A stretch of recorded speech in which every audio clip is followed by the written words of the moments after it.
23 de agosto de 1943, 4h47 da manhã, Gueto de Varsóvia, Polônia. O Hauptscharführer, Klaus Reinhardt, ajustou seu apito regulamentar Acme Thunderer, o mesmo modelo que cada oficial da SS usava para coordenar operações. Em exatamente 13 minutos, soaria 3 vezes, o sinal para que suas equipes convergissem no prédio da 18 Miller Street, onde a inteligência alemã reportava que 47 judeus se escondiam em um bunker subterrâneo. Reinhardt havia executado 23 batidas nos últimos 2 meses. Esta seria a 24. Simples, rotineira, eficaz. O que Reinhardt não sabia era que a 200 metros de distância, escondido nos escombros de um prédio bombardeado, um menino de 12 anos segurava um apito idêntico que havia recuperado do cadáver de um nazista 3 semanas antes. E esse menino, Tomasz Piotrowski, havia passado essas 3 semanas memorizando cada sinal, cada padrão, cada código que os nazistas usavam para coordenar suas caças humanas. Nos próximos 12 minutos, Thomas usaria esse apito para orquestrar o caos mais absoluto que a SS havia experimentado no gueto. Confundiria unidades, reverteria ordens, dividiria equipes e, no processo, salvaria 47 vidas que a Wehrmacht considerava já capturadas. Esta é a história de como um menino polonês com ouvido absoluto e coragem suicida transformou o sistema de comunicação nazista contra si mesmo. De como um apito de 50 centavos derrotou toda uma operação militar. E de como a criatividade infantil se revelou mais letal que a disciplina alemã. O gueto antes do menino. Em agosto de 1943, o gueto de Varsóvia era um cemitério habitado. Estabelecido em outubro de 1940, havia comprimido mais de 400 mil judeus em uma área de 3,4 km². Em 1943, após deportações em massa para Treblinka e o levante do gueto em abril, restavam aproximadamente 60 mil pessoas, a maioria escondida em bunkers subterrâneos que haviam construído antecipando o fim inevitável. As deportações haviam seguido padrões previsíveis. Os nazistas chegavam ao amanhecer, bloqueavam ruas com tropas, sistematicamente esvaziavam prédios. Os judeus chamavam essas operações de Aktionen, palavra alemã que soa clínica, mas significava morte industrial. A arquitetura do gueto favorecia os nazistas. Ruas estreitas, prédios altos, sem rotas de fuga. Muros de 3 metros com arame farpado cercavam tudo. Guardas alemães e polícia polonesa colaboracionista patrulhavam constantemente. Era uma prisão projetada para se transformar eficientemente em vala comum. Mas os nazistas haviam subestimado a criatividade judaica desesperada. Enquanto os alemães construíam muros visíveis, os judeus construíam cidades invisíveis. Túneis conectavam prédios. Os bunkers se estendiam por 3 níveis sob a terra. Paredes falsas, pisos duplos, espaços em chaminés, qualquer vazio arquitetônico se tornava esconderijo. Em 1943, o gueto superficial era teatro. O gueto real existia sob a terra. Tomasz Piotrowski havia nascido em 3 de fevereiro de 1931 em Varsóvia. Seu pai, Jakub, era músico profissional, violinista na Orquestra Filarmônica de Varsóvia, até que as leis raciais de 1940 proibiram judeus de tocar música ariana. Sua mãe, Esther, havia sido professora primária. Quando estabeleceram o gueto, a família Piotrowski se mudou para um apartamento minúsculo na Nowolipki Street, compartilhado com outras 2 famílias. 9 pessoas em 3 cômodos. A privacidade era um conceito obsoleto. Jakub continuou ensinando música clandestinamente. Os nazistas haviam proibido a educação judaica, mas em porões escuros, professores arriscavam a execução para ensinar matemática, história, literatura Jacob ensinava violino e teoria musical. Thomas, seu único filho, era um aluno natural. O dom de Thomas não era a técnica violinística, mas o ouvido absoluto. Podia escutar qualquer som uma vez e reproduzi-lo perfeitamente. Melodias complexas, harmonias impossíveis, ritmos intrincados. Seu pai considerava um presente divino. Sua mãe considerava uma curiosidade encantadora. Ninguém imaginou que esse dom se tornaria uma arma. Em julho de 1942, quando começaram as deportações em massa, Jacob entendeu que Novolipy Street era uma armadilha mortal. Contatou a resistência judaica, especificamente a Żydowska Organizacja Bojowa de Chłopy, Organização de Combate Judaica. A JOB operava redes de bunkers, rotas de fuga, pontos de contato. Mudaram a família Piotrowski para um bunker na 18 Mila Street, o bunker mais sofisticado do gueto. Construído sob 3 prédios adjacentes, estendia-se por 2 níveis sob a terra. Continha 47 pessoas. Tinha ventilação funcional, armazenamento de água, até eletricidade roubada de linhas municipais. Era uma fortaleza subterrânea. Mas as fortalezas eventualmente caem. O aprendizado. A vida no bunker era uma existência suspensa. Escuridão perpétua quebrada apenas por velas escassas. Silêncio absoluto durante o dia, quando patrulhas nazistas podiam ouvir. Conversa sussurrada à noite. Comida racionada até as bordas da inanição. Thomas, de 12 anos, se adaptou de maneiras que surpreendiam os adultos. Enquanto outros afundavam na depressão, ele encontrava formas de contribuir. Memorizava rotas de túneis na escuridão absoluta. Aprendia a se mover sem som. Desenvolvia comunicação não verbal com outros residentes. Mas principalmente escutava. O bunker tinha ventilações que conectavam microscopicamente ao mundo exterior. Através destas, os sons desciam. Botas alemãs, gritos em alemão, ordens berradas. Thomas passava horas com o ouvido colado às ventilações, escutando o mundo superficial. Em particular, escutava apitos. Os nazistas usavam apitos constantemente para coordenar operações. A Wehrmacht havia desenvolvido um sistema complexo de sinais durante suas campanhas na Polônia e França. Padrões diferentes significavam comandos diferentes. 3 apitos curtos. Convergir na localização designada. Um apito longo seguido de 2 curtos. Retirada imediata. 2 apitos longos. Prisioneiros capturados necessitam transporte. Apitos alternados rápidos, resistência armada, solicitam reforços. Um apito muito longo. Perigo, possível emboscada. Era uma linguagem audível que atravessava o caos da batalha. Funcionava sem linhas telefônicas, requeria apenas um pequeno instrumento de metal que cada oficial carregava. Thomas começou a reconhecer padrões. Depois de semanas escutando, podia prever ações nazistas baseando-se em sequências de apitos. 3 curtos significavam que uma batida estava convergindo. Um longo e 2 curtos significavam que estavam se retirando. Notou que os nazistas eram absolutamente consistentes.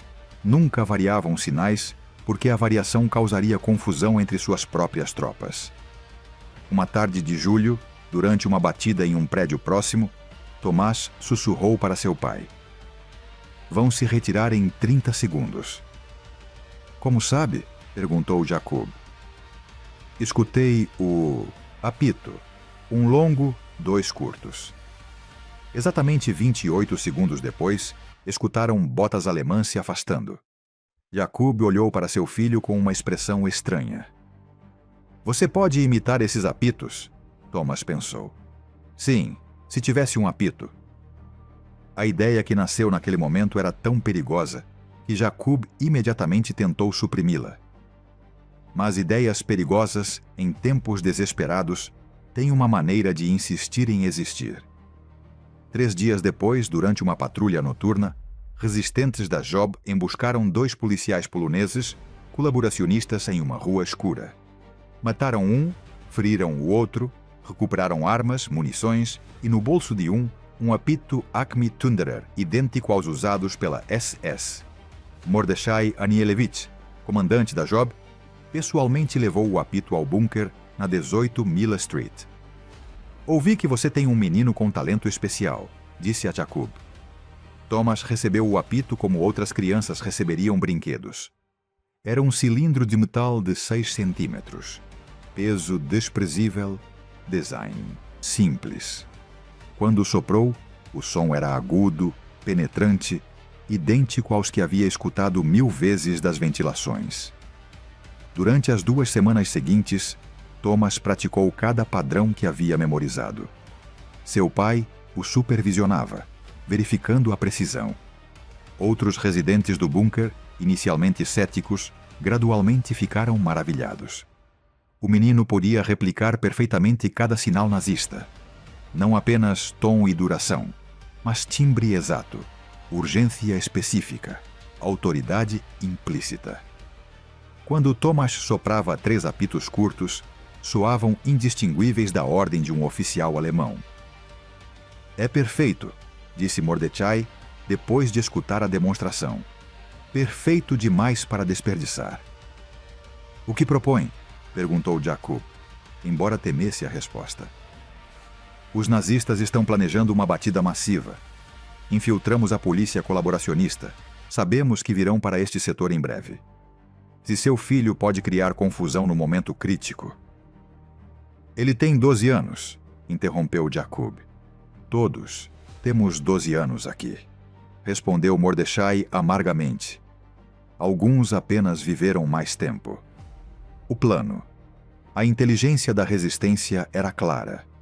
Os nazistas estavam planejando uma batida no setor leste do gueto para 23 de agosto, provavelmente antes do amanhecer. O objetivo específico era desconhecido, mas 18 Mila Street estava na zona designada. Mordechai propôs um plano que era metade genialidade, metade loucura suicida. Durante a batida, Thomas se esconderia nos escombros próximos com o apito. No momento crítico, quando as tropas nazistas convergissem, Thomas sopraria sinais falsos para criar caos. Ordens contraditórias, chamadas falsas, confusão deliberada. Se funcionar, disse Mordechai, ganharemos minutos para a evacuação. Se falhar, o menino morre, e provavelmente todos morremos também. Jakub escutou isso com expressão petrificada. Não. Papai, disse Thomas tranquilamente. Tinha 12 anos, mas sua voz carregava o peso de alguém que havia visto demais. Posso fazer isso? Você não sabe o que está dizendo. Sei exatamente o que estou dizendo. Escutei batidas por meses. Sei como pensam, sei como se movem. Posso confundi-los. Esther, que havia permanecido silenciosa, falou. Se Thomas não fizer isso e nos capturarem, morrerá de qualquer forma. Em Treblinka. Pelo menos assim tem uma chance de se salvar e salvar outros. Era uma lógica brutal de tempos brutais. Em situações normais, nenhum pai consideraria colocar um filho de 12 anos em perigo mortal. Mas estas não eram situações normais. A normalidade havia morrido 2 anos antes. Jakub finalmente assentiu, mas suas mãos tremiam. Passaram os 4 dias seguintes se preparando. Mordechai forneceu roupas escuras, um boné que ocultava o rosto de Thomas. Identificaram um ponto de observação. Ruínas de um prédio na esquina das ruas Mila e Zamenhof, 200 metros do bunker, vista clara das aproximações principais. Ensaiaram cenários. Mordechai atuava como oficial nazista, gritava ordens, e Thomas respondia com os apitos apropriados. Praticavam no meio da noite, quando o silêncio do gueto permitia que o som se propagasse.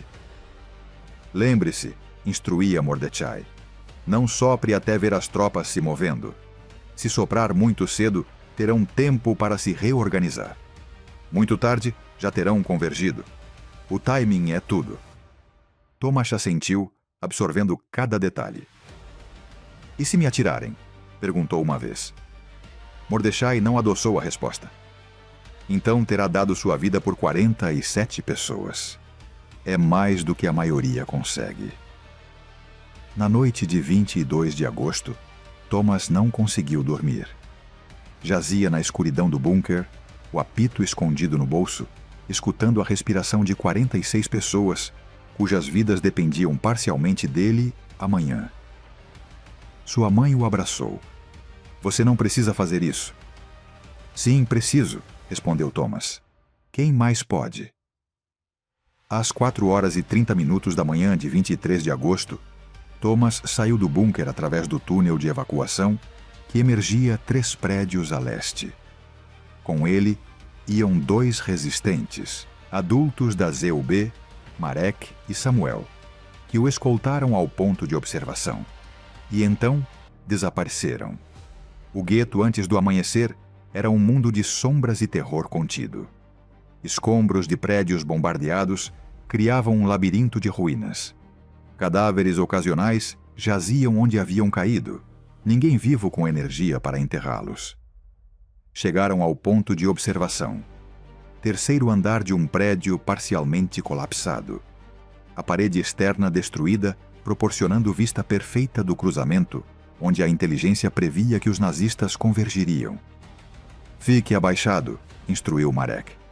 "Não se mova até ver as tropas. Quando terminar, saia pela rota que praticamos. Não retorne diretamente ao bunker." Thomas assentiu. Os 2 adultos desapareceram na escuridão. Ficou sozinho. 12 anos, 40 quilos, segurando um apito de metal que pesava menos que uma maçã. A batida 4h47. Thomas viu o primeiro movimento. Tropas alemãs emergiram de 3 direções simultaneamente. Tática padrão de cerco. Contou aproximadamente 40 soldados, mais polícia polonesa colaboracionista. Carregavam rifles, lanternas, cães em alguns casos. No centro do grupo, identificou o oficial comandante por sua postura, seu uniforme ligeiramente diferente, o apito pendurado em seu pescoço em um cordão. Hauptscharführer Klaus Reinhardt, embora Thomas não soubesse seu nome. Reinhardt consultou o relógio, então levantou seu apito. Às 5 horas exatamente, soprou 3 vezes. Curto, curto, curto. Era o sinal de convergência. As tropas começaram a se mover em direção à 18 Miller Street em formação coordenada. Equipes bloquearam ruas laterais. Outros preparavam equipamento para forçar a entrada. Thomas esperou. Seu coração batia tão forte que temia que os alemães pudessem ouvi-lo. Contou respirações para se acalmar, técnica que seu pai lhe havia ensinado para o nervosismo das apresentações musicais. As tropas avançavam metodicamente. 150 metros do objetivo. 100 metros. 75 metros. Agora. Thomas levantou seu apito e soprou.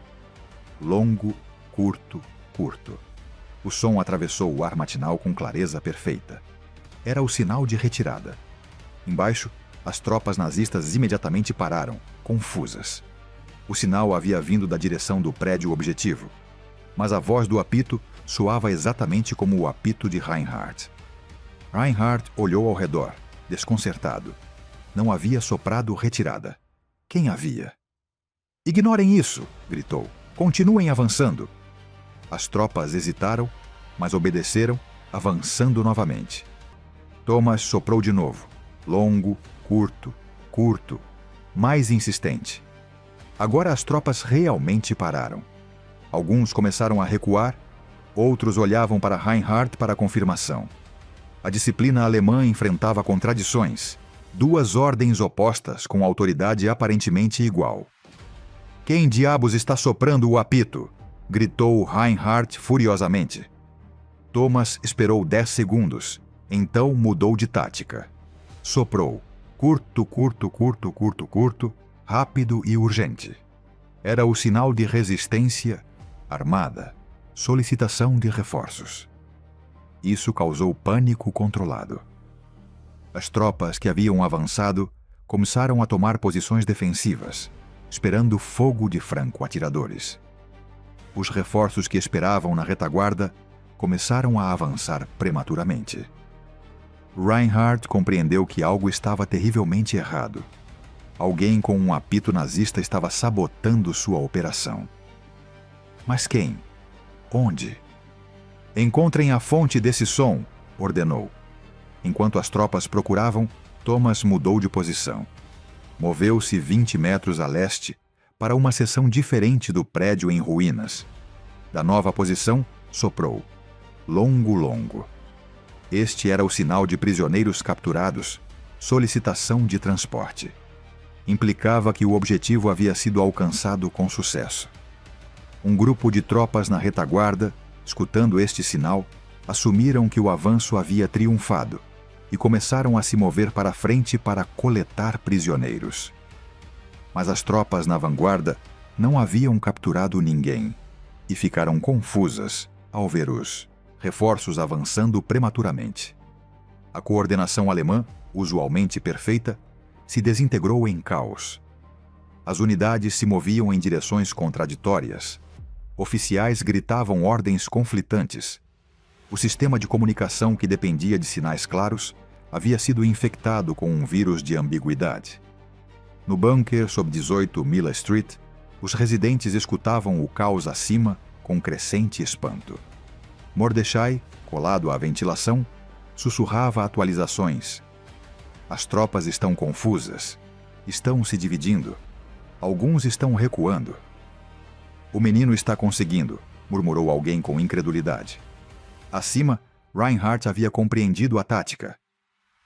Ignorem todos os apitos exceto ordens verbais, gritou. Avancem ao objetivo. Mas o dano estava feito. Os preciosos minutos de confusão haviam dado aos resistentes tempo para ativar a evacuação de emergência. Começaram a mover pessoas do bunker através de túneis para pontos de saída alternativos. Thomas, vendo as tropas se organizando, decidiu jogar a final. Precisava criar caos suficiente para dar tempo completo à evacuação. Soprou uma sequência que nunca havia usado. 3 apitos longos, seguidos de 5 curtos, repetidos 2 vezes. Não era um sinal padrão. Era um sinal de emergência absoluta, usado apenas em circunstâncias extremas. Emboscada massiva, colapso de operação, perigo de aniquilação. O efeito foi instantâneo. As tropas que haviam ignorado os sinais prévios não puderam ignorar este.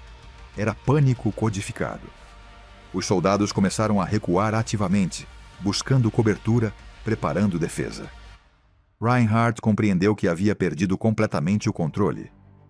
Sua operação meticulosamente planejada havia se transformado em fiasco. Tropas corriam em todas as direções.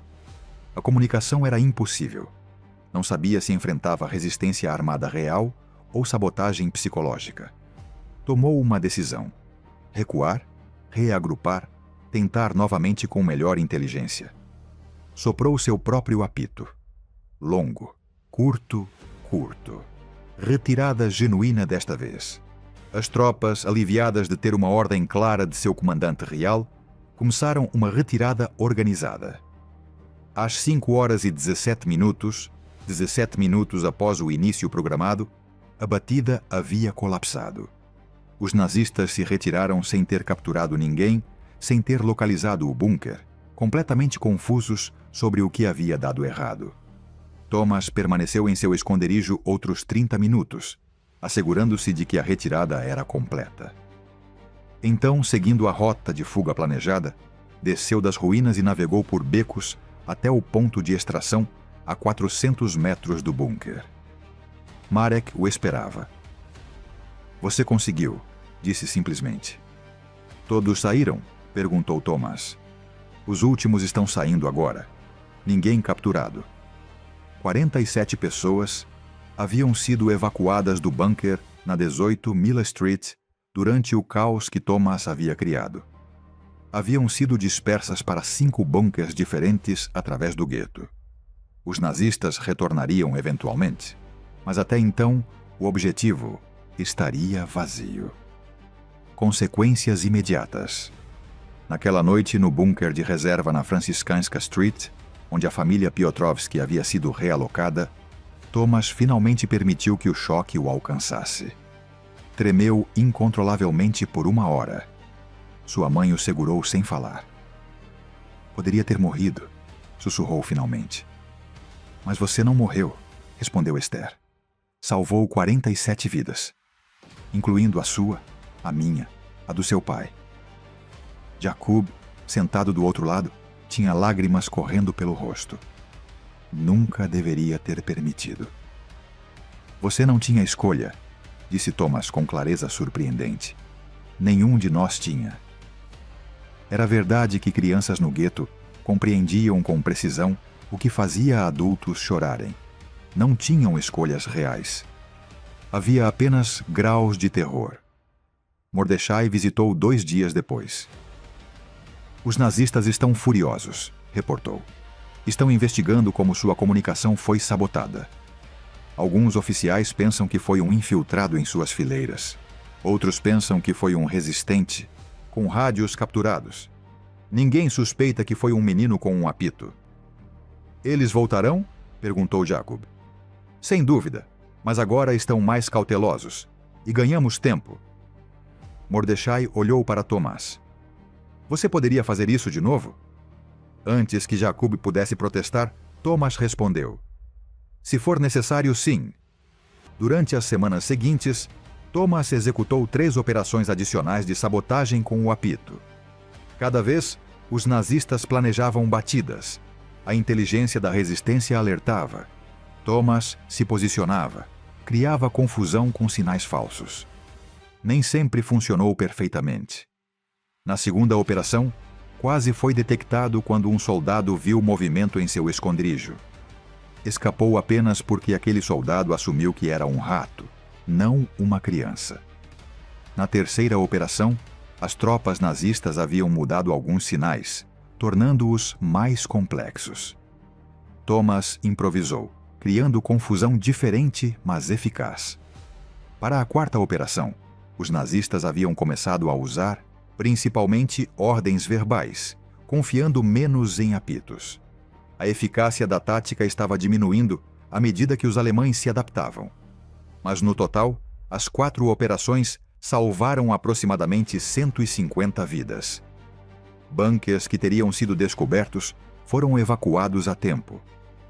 Pessoas que teriam sido deportadas para Treblinka permaneceram vivas, escondidas, esperando. A captura 16 de setembro de 1943. Thomas estava em posição para a 5ª operação, quando algo deu terrivelmente errado. A inteligência da resistência havia sido comprometida. Um infiltrado nazista na polícia polonesa havia alimentado informação falsa sobre a localização da batida. Quando Thomas chegou ao seu ponto de observação programado, encontrou uma armadilha.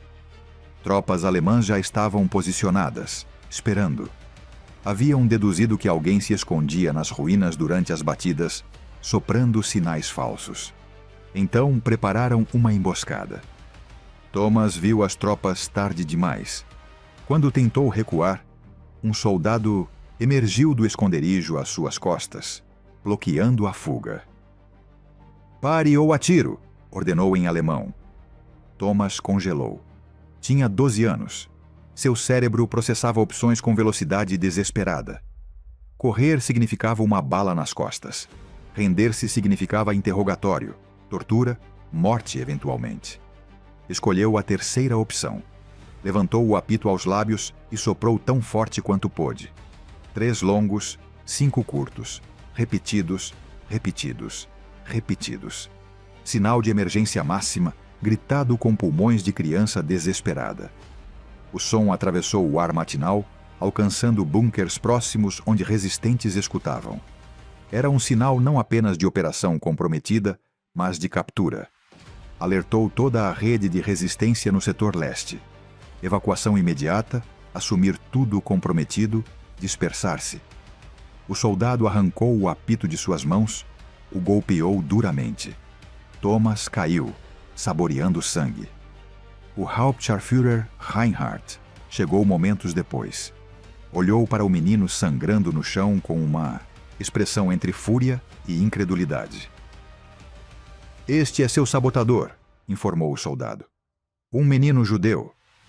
Reinhardt se ajoelhou, agarrou o rosto de Thomas, forçando-o a olhá-lo. "Você", disse com reconhecimento amargo. "Você causou todo aquele caos. Você arruinou minhas operações. Um maldito menino." Thomas cuspiu sangue. "Não sou apenas um menino, sou judeu. E vocês nunca nos derrotarão." Era a bravata de 12 anos, corajosa e absurda. Reinhardt poderia tê-lo matado imediatamente. Deveria tê-lo feito segundo o protocolo nazista. Mas Reinhardt, veterano de múltiplas campanhas, sentiu algo que raramente sentia: respeito desconfortável. Este menino havia superado taticamente oficiais alemães treinados. Havia salvado centenas usando apenas engenhosidade e instrumentos simples. "Levem-no", ordenou finalmente, "para interrogatório." Prisão e fuga. Levaram Thomas para a prisão de Pauiak, notória instalação nazista em Varsóvia, onde milhares de poloneses e judeus haviam sido interrogados, torturados, executados. Suas celas tinham paredes manchadas de sangue que a limpeza nunca removia completamente. Passou 3 dias em cela individual, antecipando o interrogatório. Tinha medo com terror que tornava difícil respirar, mas também uma clareza estranha. Sabia que provavelmente morreria. Então o medo era irrelevante. Quando finalmente veio o interrogatório, foi menos brutal fisicamente do que esperado. Os nazistas queriam informação. Nomes de resistentes, localizações de bunkers, detalhes da rede. Thomas não lhes deu nada útil. Inventou nomes falsos, localizações que não existiam, descreveu uma rede fantástica, que era 3 vezes maior que a real. Se iriam torturá-lo de qualquer forma, pelo menos os enviaria perseguindo fantasmas. O interrogador, surpreendentemente, parecia quase divertido. "Você é um mentiroso criativo", observou. "Em circunstâncias diferentes, poderia ter sido romancista." "Em circunstâncias diferentes", respondeu Tomás, "vocês não seriam assassinos." A tortura começou no 4º dia. Não era brutal como o que adultos experimentavam, mas para uma criança de 12 anos era devastadora. Negação de comida, água, sono. Interrogatórios que duravam horas. Ameaças contra sua família. Thomas se fraturou psicologicamente, mas não se quebrou. Havia aprendido uma técnica no bunker: separar a mente do corpo. O corpo experimentava dor, mas a mente flutuava separada, observando à distância. No 7º dia, a resistência executou um plano que era desesperado mesmo para padrões da resistência. Subornaram um guarda polonês, combinaram com diversão externa, infiltraram a prisão disfarçados de trabalhadores de manutenção. Foi uma operação extremamente arriscada. Normalmente não teriam tentado o resgate de um prisioneiro individual. Os recursos eram preciosos demais. Mas Thomas havia se tornado um símbolo. O menino que havia derrotado nazistas com um apito. Sua captura era uma derrota psicológica que a resistência não podia aceitar. Às 2h da manhã do 8º dia, uma pequena explosão na seção norte da prisão criou uma diversão. Os guardas correram em direção ao som. Na confusão resultante, resistentes disfarçados abriram a cela de Thomas. O retiraram em um carrinho de lavanderia, o transportaram através de corredores que o guarda subornado havia deixado desbloqueados. 5 minutos depois, Thomas estava em um caminhão roubado, coberto com lençóis sujos, acelerando em direção ao setor leste do gueto, onde bunkers o esconderam. A operação foi um sucesso milagroso, mas teve um custo. 2 resistentes morreram na diversão, um guarda subornado foi descoberto e executado, recursos preciosos foram gastos. Quando Tomás soube disso depois, chorou pela primeira vez desde a captura. Não valia a pena, soluçou. Não sou tão importante. Você não foi resgatado porque é importante, explicou Mordecai. Foi resgatado porque o que você representa é importante. Esperança, engenhosidade, prova de que podemos vencer pequenas vitórias. Os meses finais. Após a fuga, Thomas não pôde realizar mais operações de apito. Os nazistas o conheciam agora. Haviam circulado sua descrição. Aparecer em qualquer lugar visível significava captura imediata. Passou os meses finais de 1943 em um bunker profundo na Muranovska Street, raramente vendo a luz do dia. O gueto se contraía constantemente. Os nazistas continuavam batidas, escavando sistematicamente cada bunker. Era apenas questão de tempo. Em dezembro de 1943, a resistência começou uma operação final: evacuar sobreviventes para o lado ariano de Varsóvia através de esgotos. Era incrivelmente perigoso. Muitos morreram nos esgotos por gases, afogamento ou capturas por patrulhas nazistas. Mas era a única chance.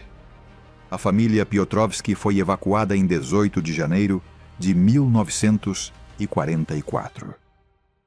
Arrastando-se através de esgotos por horas, emergiram no lado ariano, onde contatos gentios poloneses os esconderam em um sótão. Viveram ali, 3 pessoas em um espaço de 2 metros por 3 metros, até a liberação de Varsóvia em janeiro de 1945. Foi um ano de invisibilidade quase total, subsistindo com comida que simpatizantes arriscavam vidas para prover. Durante aquele ano, Thomas não tocou o apito. Estava escondido em um cobertor sob o piso. Mas à noite, praticava mentalmente, imaginando sinais, memorizando padrões, mantendo a habilidade afiada, embora nunca a usaria novamente. Liberação e depois. Janeiro de 1945. O Exército Vermelho libertou Varsóvia. Os nazistas, recuando diante do avanço soviético, haviam demolido sistematicamente 85% da cidade. O gueto de Varsóvia era um campo de escombros. Dos 400 mil judeus originalmente confinados ali, aproximadamente 11 mil sobreviveram, a maioria escondida no lado ariano ou evacuada antes da liquidação final. Thomas emergiu do sótão com seus pais, piscando na luz do sol que não havia visto por um ano. Tinha 13 anos, mas seu rosto carregava a idade de alguém muito mais velho. A família emigrou para Israel em 1947. Thomas serviu no IDF durante a Guerra de Independência em 1948, onde suas habilidades de infiltração e furtividade, aprendidas no gueto, o tornaram um operativo valioso. Após o serviço militar, estudou música como seu pai havia querido. Tornou-se professor de música em Tel Aviv, ensinando violino a gerações de estudantes israelenses. Raramente falava sobre sua experiência de guerra. Quando estudantes perguntavam sobre números tatuados nos braços de sobreviventes de campos, Thomas não tinha, nunca esteve em um campo, respondia vagamente: "A guerra foi terrível. Melhor focar na música."